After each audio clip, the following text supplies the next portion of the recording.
is Parallel Frequencies. I am just Blane. That's Coco over there, and you are the freaks. Welcome back. It was a weekend. What'd you do this weekend, Coco? I can't even remember at this moment. Right? I have no idea. Yeah. A whole lot of It was one of those, huh? Yeah. Yeah, it was.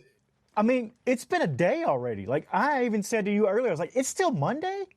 I couldn't believe it. I know. It's just been one crazy thing after another. Guys, I just have to be honest. The technology, we're running into issues. And so I'm on like 4 different screens, all trying to make this work so I can record with you today. And so I apologize if I look a little scattered. I'm looking at the camera and I'm looking at Blane down here and I'm looking. So it's a little crazy. It's just a little crazy right now, but it's okay. We're here. We made it. You got parallel monitors around you, but everything's on the same frequency. It's all on the same frequency. That's what we're doing here. You know what I my lights tuned into over the weekend? What I saw was Coachella. Actually. Okay, tell me about this. And I like to say it's Coachella, like they call it online, Coachella. And it's way more comfortable doing it from right here than having to be out there in the desert. Them people look like they were in the movie Dune. The wind was blowing so bad, sand everywhere. It's wild out there. So I'm glad I got to sit here at home and watch. I saw some incredible performances though. Like I couldn't believe some of the stuff. And I don't normally get into it, you know. Are you big into the music and big into the festivals, Coco? No. No? I'm going to be honest. That's not my fault. I'm going to tell you why. I didn't have older siblings to guide me through the musical journey that I think is supposed to be done. I think that's up to older brothers and sisters. And I didn't have them. So I knew what my friends' older siblings were listening to. And I wasn't taken to concerts. I didn't go to many concerts as a teenager. So when somebody asked me who my favorite artist was, I said Michael Jackson because it was the only artist I could remember the name of most of the time. Okay. So I'm just not good at that stuff. I'm sorry. No, but Michael Jackson, that's a big name. I mean, my first cassette tape I ever owned was Michael Jackson's Bad. I used to play that bad boy on repeat and watch myself in the mirror, you know? I didn't have older siblings. So I was that person who... You're the one. Yeah, you know what, though? There's going to be people out there that see this that I went to school with, and they're going to be like, yup. They won't deny it. They'll be like, Blane did bring us somebody new that we hadn't heard, that's somebody big now. I remember carrying cassette tapes that Linkin Park handed out to us they opened some concert for Cottonmouth Kings. Now I'm talking about people, that's a name you probably never even heard of. And Linkin Park was there. And I was like, yo, you guys got to watch these guys. I mean, it's not like I wasn't telling nobody nothing that they couldn't figure out. But I watched Coachella. I'm always into the festivals and I enjoy seeing what they do. I enjoy even the negative stuff, because the negative stuff, like I guess it was last year, maybe the year before, Frank Ocean bombed, and they got new headliners for the second weekend, because it's 2 weekends. So if you missed this past weekend, you can watch it all again this coming weekend. But yeah, they got Skrillex, Fortet, Fred again to come in and fill that slot, and that was an iconic set. I think that was last year. It might have been 2 years ago, like I said. But this year, I tuned in, and they do it really cool on YouTube, on the Coachella YouTube. They've got the 4 screens, 4 in 1, and you can look at all the different stages, and you can just click which ones you want. And got the schedule up. I tuned in, and I saw Iggy Pop right here. And he's on our screen right now. And this man's 78 years old. He is the original punk rocker. And I'm telling you, put on a performance that ain't no other 78-year-old out there doing. That's for sure. I saw a lot of comments in the Coachella YouTube comments section, and they were talking about, oh, who is this? And all that. And then by the end of it, they were like, okay, you know, clapping their hands, legend, because the guy went in there and crushed it. Iggy and the Stooges from the back in the day, from the 70s. Like that, you're not going to beat that. And Iggy, to be alive at 78 years old with what this man's been through, much less taking on the stage at Coachella and absolutely crushing it. Oh my God, when they did all the hits. When he did Be My Dog, I was on it.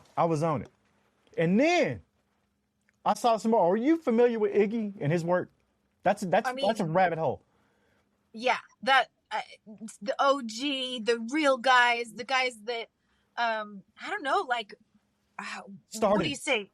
Started it, yeah. Started the whole movement of that kind of music. I'll tell you about Iggy. I saw comments in the YouTube section that were positive, and they were highly positive. And it was like, hey, there was one guy that said everything in rock music that has followed Iggy took influence from Iggy. And I corrected this comment. And I said, scratch that, not just rock, but all music. There's an influence of Iggy Pop in there, whether it's I don't want to say ego, I mean the attitude, the character. And this is what it is. It's F the man. Yeah. And it's always been that. I can get on board with that message heavy. Yeah. We'll talk about Iggy again. I'm going to watch it again this coming weekend. But then I saw Justin Bieber. How's he doing? Little Bieber came out there. Everybody else putting on these huge productions and all this fireworks, explosions. Little Bieber comes out there with a desk and a laptop, and that's it. And he's playing videos off of YouTube, and here's the thing, it's controversial. People are like, oh my God, this guy, he made $10 million to headline Coachella, highest paid ever. He did that without an agent, by the way. Okay. So there's one piece of this puzzle before we get too deep into it. And then you got people out there saying, oh my God, this was low energy. This was low effort performance. But then you look at what he played and you look at the things he did, and he was so intimate and engaged with probably 100,000 people that I would say just the opposite. I think he crushed his performance. He played all the hits. He played what the audience wanted. Yeah. Okay. He sang songs that he sang like Baby, like one of his first songs from when he was literally Little Bieber. And we saw him. He was singing that on stage. Here's something else, too, that people aren't necessarily thinking about. And there's some business in here somewhere. But Justin Bieber sold his catalog a couple years back for a couple $100 million, right?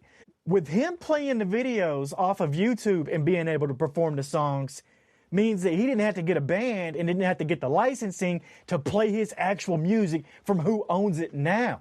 So I think there might have been a workaround that he found, a loophole, to be able to give the people what they want and not put money in somebody's pocket that already has too much. I know. It's a fine line between, is it insane or is it genius? Yeah. Watch it this weekend. If you missed it, he'll be on Friday night or Saturday night. Check the schedule on Coachella. One more performance I got to talk about, and I don't normally do this. And what I mean by this is pick up my phone in the middle of watching something, and it be, I think it was 11:30 at night. It's late, and I'm texting everybody I know. I'm like, oh my God, guys, you're missing history right now. All right, like this is a historic, an icon. It's going to go down as one of the greatest live performances ever. And it all came together a couple months. I don't know. It's been a while, I guess, but it's Trent Reznor and Boys Noize. 9-inch Noize showed up to Coachella without anybody really knowing what to expect and this and that, and put on the most gothic rave from hell I've ever seen. Boys Noize is electronic music DJ, and Trent Reznor is just a genius, if you ask me. And once again, I'm going to point out something. Trent Reznor was 60. He's 60 years old. Oh.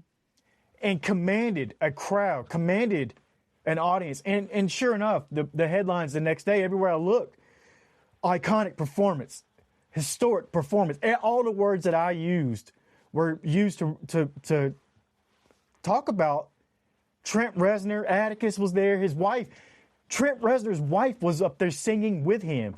And I'm talking about, you got to hear all the hits, like Closer. We know, everybody knows Closer. I wanna you like an animal. But they remixed every song live. And it was Boys Noize remixing Trent's vocals as he sang. I'm telling you, this weekend, it'll be Saturday night, Sahara Tent. If you're not in that Sahara Tent, you can be on YouTube watching it. And I'm gonna tell you, if you don't, and you want to be a part of something, it gave me chills. I don't normally get a bunch of chills watching that kind of stuff. So yeah, 9 Inch Noize did it for me for Coachella. Yeah. It was, all right. I mean, I'm a huge 9 Inch Nails fan. You know, like Trent Reznor's always been a genius to me. And he made all the soundtracks and stuff for Tron. They even did a Tron part in the set. They did a Tron part where there's red and lasers and this and that. It's wild. I'm telling you right now. What else is wild is it is Movie Monday. And the movie we're talking about today, it's got a vibe. And it's got a soundtrack. And it kind of goes along with my Coachella talk. It's a great segue. Or an awful one, whichever way you want to look at it. Which, sure. But Sinners is what we are talking about today. And it's a movie that I said coulda, shoulda won the Oscar and all that if it would have come out any other year except for one battle after another dropped. And that's what happened. And what did you think? Because it's been a while. You didn't watch this one right off the bat. You just recently watched this, Coco. Yeah. We're trying to get all these award-winning and award-nominated movies that we've kind of missed or that we're late to the game to, but we're plugging them into our schedule now. So I'm glad we got this one on the schedule because definitely wanted to see it. I wanted to see it. And it kind of goes along with the newer horror movie genre that's sort of it's sort of like drama horror. I mean, you know, when Get Out came out, it kind of created this whole new genre, I think, where people are like, oh, this is a horror movie, but this is going to show up in the award season because it has this whole other element, you know, more meaningful, more character development, more than you usually typically see in a horror movie. So I think that's what we're seeing with this movie for sure. I think the creators and stuff here are Jordan Peele did the Get Out movie, and then you got Ryan Coogler, who directed and wrote Sinners.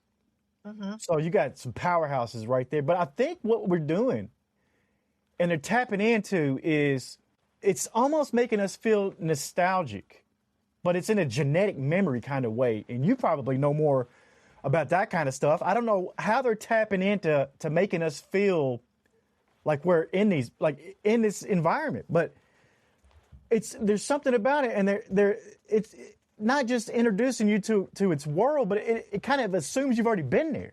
Like, we're expected to know the rules of Sinners. They're not laid out for us, and we happen as a viewer, if you watched the movie and you enjoyed it, you knew what they were doing. How? How is that, you know? Yeah, historical accuracy matched with really in-depth, character layers. I mean, it spends a lot of time before kind of the mystical, supernatural part of the plot line comes into it. It really takes its time setting that up, like Jim Crow era, Mississippi. How do these characters know each other? What past do they have? In-depth emotions are happening with grief and the experiences that they've had together, especially with the twins' relationship to each other, but then also their relationships to significant others around them. It's all set up really well before you even get to the part where, well, now we're going to throw in this other element, which as people come into more of an awakening, I hope they're understanding that although that this feels like fictional, it's not quite as fictional as we were led to believe as children. We were taught there was a big difference between fiction and nonfiction, and now we're blurring those lines quite a bit when we realize there's a lot going on in this world that's not seen, that's unseen. So, maybe literal vampires don't exist, but The folklore has been around for so many centuries in so many different indigenous peoples around the world. How can there not be something to it, right? They kind of open that up in the beginning when they talk about the folklore. You know, in the Irish community, they called it this. In the African world, they called it this. And there's a word for these folklore mythical creatures that we just don't necessarily have an explanation for. So it kind of blurs the lines between what's real and what's potentially just something we don't understand yet. And that's where this movie really hits. I mean, when I saw it, I didn't know about the vampires. I mean, spoiler alert, if you haven't seen it, stop it now, go watch the movie and come back. Yeah. But I didn't know about the vampires. I was one of these early watchers of the movie. And the ones that were word of mouth, oh my God, you got to go watch this movie, Sinners. And so I'm watching this movie not knowing anything about supernatural stuff coming. And that might be why it hit me even harder, because I'm watching it with a different perspective. And let's not dance around it, because the movie is soaked in racial tension that never fully gets announced. It's not somebody yelling racial slurs every 5 seconds, or it's more way realistic than that. And that's what we're talking about, the realistic part of this movie. You know, it's who gets believed, who gets protected, who gets sacrificed first, literally. Yeah. And check this out. The characters aren't always reacting to racism in real time. They're anticipating it. They feel it coming. That's a different kind of pressure. The whole movie, the vibe, the tension, the atmosphere is tension. You know, and that's what got to me. And then you realize when it's over, it's halfway into the movie, at least, if not longer, before we even get to the vampires coming in.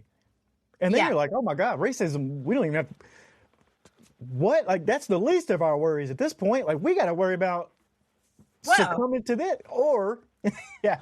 Yeah, actually, the question here is, are the vampires the biggest threat? Because while, yes, they are a big threat in that they are killing and then turning this group of people into vampires, but their side of it, or their pitch, I guess, is we don't care what race you are here. You'll be accepted, everybody. We will become one. Your thoughts and feelings will become my thoughts and feelings. We will all understand each other.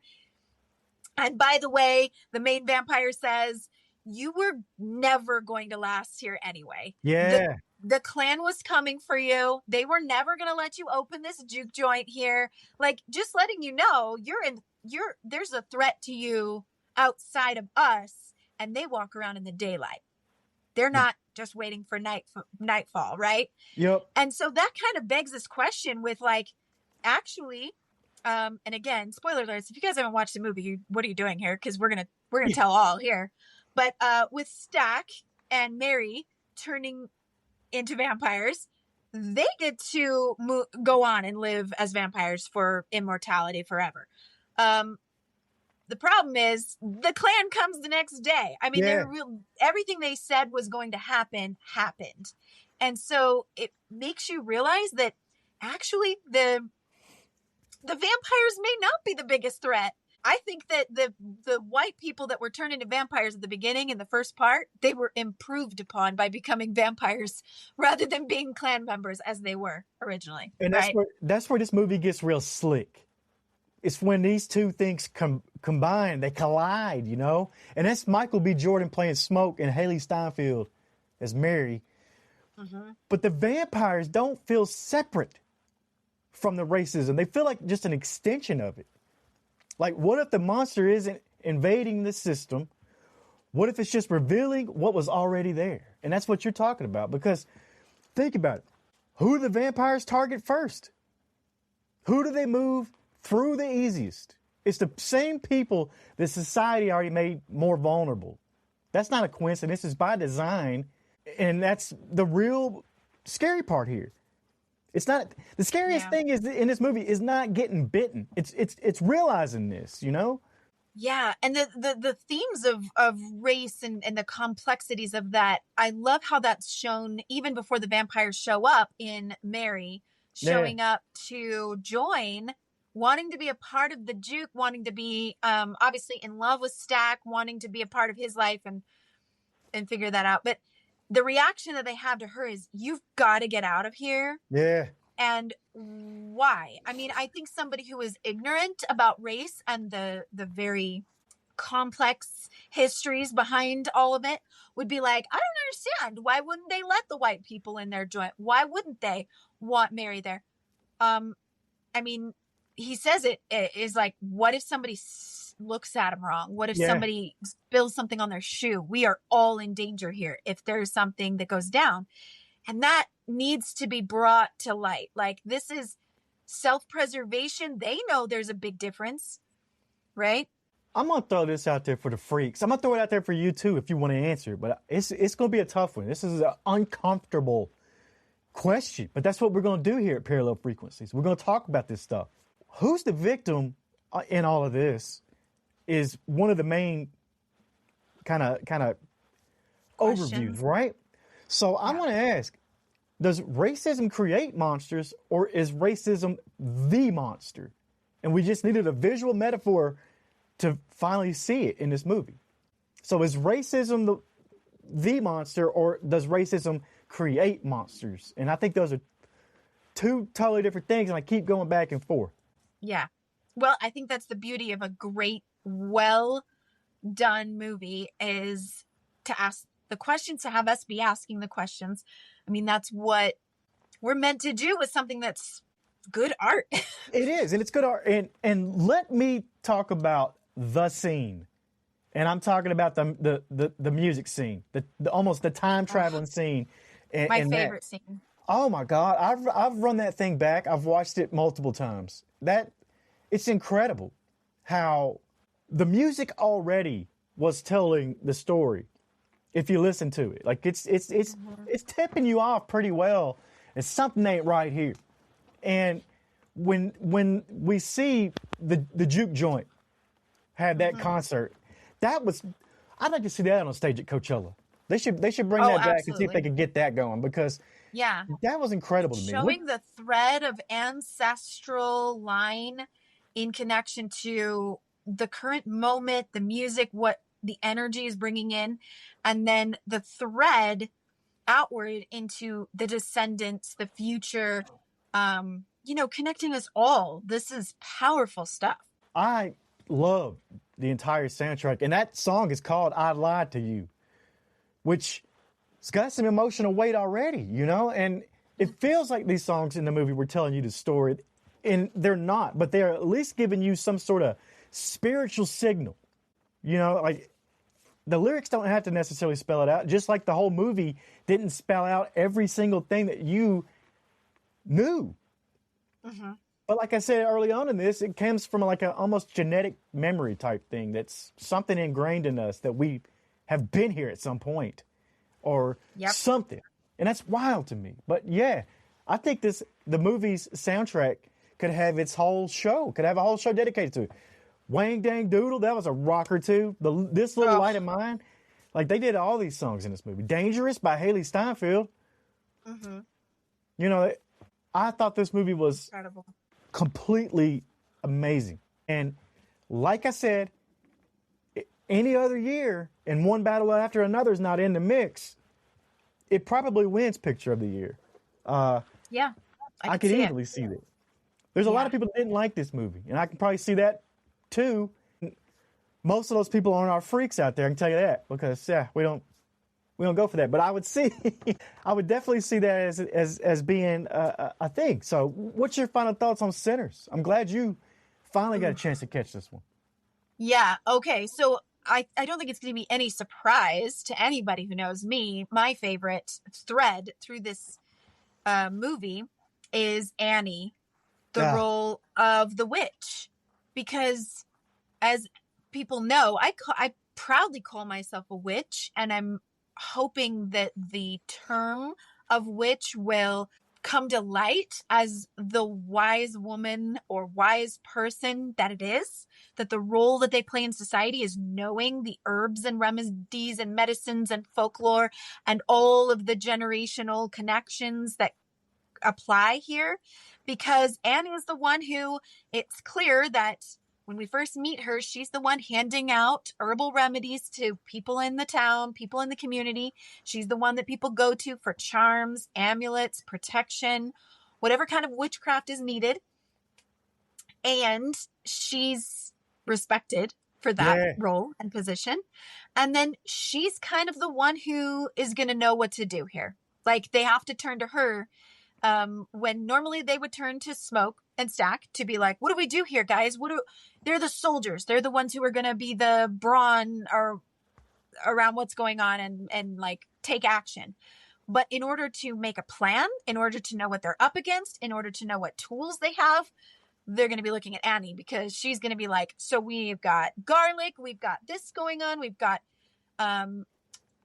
when we kill them, when we kill their maker, they keep going because they're vampires. This is what we need to know about all of this. We need wooden stakes. This is the only way to kill them. This is, so I really respect that, that was highlighted here, that knowledge and wisdom is passed down mother to daughter typically, and that it was women who held this kind of respected place in society at one point, more so than men. And it has been a 6,000 year patriarchal push to get women out of the medical community, or to have their wisdom and knowledge on the subjects that you're seeing in this movie, to have them be squashed, squandered, hidden, debunked, like made to look stupid, made to look fake, made to look like it's just hocus pocus, whatever it is. Illegitimate, right? Like, to just be like, you don't know what you're talking about. Exactly. So, and that's, so I love that was highlighted and it was shown as what it really is. Yeah. And that's Amy Wunmi Mosaku, Zaria, Nigerian born. She's also been in Deadpool and Wolverine, and was in Lovecraft Country, the television series. I love her. I think she's fantastic. Incredible. And there's so many great actors in this movie that we're talking about. Michael B. Jordan, Smoke, Stack, you know, Jack O'Connell even. He was great in it. There's tons of them. And I just think that this movie will probably live for a while. I think it'll hold up well, and we'll be able to see this again in a couple years, maybe even a decade, maybe even longer, and still feel the same way. And that's crazy. Maybe this will be more of a piece that people can watch 50 years from now and say, oh my gosh, things were like that back then, and not think about how bad. Yeah. I mean, I hope that it's very much still relevant, in that people will go, yes, absolutely, that's what it was like, that Black history isn't something that is so buried that it's like, oh, that's not real, that's fake, or that's not really what it was like. Pretty much it was, and in some places and some things it still is. So yeah, I'm hoping that still shows true. Let me throw out one more shout out to Jedediah, played by Saul Williams. I've been on Saul Williams for the longest time. He is a spoken word poet / rapper. If you haven't heard some of Saul Williams' songs, go check that out. And you've heard one because Nike finally got smart and put one of his songs in a commercial, a decade, maybe 15 years ago. But Saul Williams, on point with the poetry. You got to check it out. Yeah. And that's going to do it for this episode of Parallel Frequencies. I don't really know what we got coming up this week. I haven't had a chance to look at the schedule. Neither do I. You don't either? Freaks, we're sorry. We don't. We've got some again, technical issues. We're just switching over the schedule so that we can get back on track. But yeah, we'll figure it out. All right. It'll be a surprise for now. Well, that's going to do it for this episode of Parallel Frequencies. We broke down Sinners. I am just Blane. That's Coco. You are the Freaks, and we will see you on the other side.